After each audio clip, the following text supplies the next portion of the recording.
Hey, Dan Passarelli here. Well, we have quite a reckoning week in the market this week. We've got a lot of numbers on inflation, and the Fed is also going to be talking this Wednesday. So let's see. Let's plan out the week here. So, first of all and foremost, we have tomorrow CPI coming out. It's coming out the day before the Fed announcement. That is a big deal. And Wednesday morning, PPI comes out on the same day as the Fed announcement. Then we have that FOMC meeting in the afternoon. And then, of course, Powell will be talking. Now, in addition to our central bank, the Federal Reserve, announcing what they plan on doing with interest rates this week. And by the way, on the CME Group Fed funds contract, they're pricing in a 98.4% chance of no change in interest rates, with just a 1.6% chance of a 25 basis point hike. Now, in addition to the Federal Reserve, there are also some other central banks around the globe that will be announcing this week as well. And that means we're going to see changes in interest rates and potentially currencies.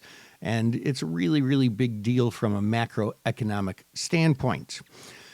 So, big week. Last week, one could potentially argue that last week was a bigger week because unemployment has now really become the focus. It's, are we going to have the soft landing or not?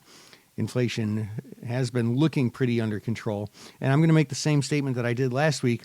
With CPI and PPI, the only way we get a big move is if there is a highly unexpected print in either of those, especially in the core PPI or CPI numbers.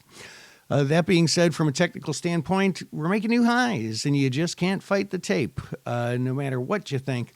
So we're going to keep an eye on that. Any oversold indications that we saw on the RSI over the past couple of weeks did not end up coming to fruition.